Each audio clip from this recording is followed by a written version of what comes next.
এই যে ভাজা হয়ে আছে, এবার তুলে নেব।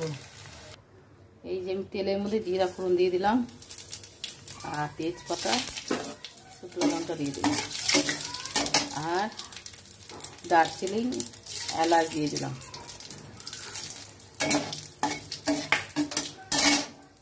এই দেখো তেল ছেড়ে গেছে। আমি বেশি হলুদ দিইনি, শুধু একটু লাল কাশ্মীর লঙ্কা একটুখানি গুঁড়ো দিয়েছি। আর এখানে কি কি মশলা আছে বলে দিচ্ছি।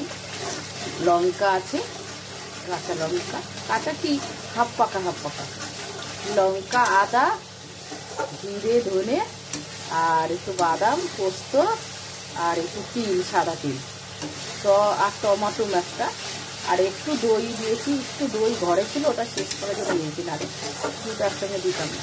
এই কটা এতগুলো জিনিস দিয়ে আমি মিক্সচার করে এবার নাড়াচাড়া করলাম নুন মিষ্টি দিয়ে। এবার তেল ছেড়ে গেছে। আমি এখানে দেখো আমার এখানে ফুলকপি, পনির আর আলু আছে। পনির আমার একটু ঘরে ছিল, বুঝেছো, তাই দিয়ে দিলাম, একসাথে করে ফেলবো। আজকে শনিবার, এটা খাবে পারবে, খাবো তো 3 জন হয়ে যাবে। এই 3 জন বলছি, 4 জন আছে, ছেলে মেয়ে আর বাবা মা। একটু কষতে থাকুক, একটা দেখতে থাকো। এই যে আমার ফুলকপি আর পনির আর আলু রসা রেডি। কেমন লাগলো বন্ধুরা?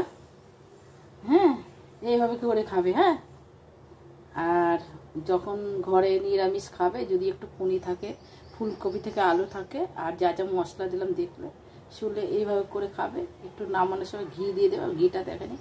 যাই হোক, আমার পাশে থাকবে, ভালোবাসা নিয়ে একটু কমেন্ট করে জানাবে, লাইক কমেন্ট করবে, শেয়ার করে দিয়ে যদি পারো।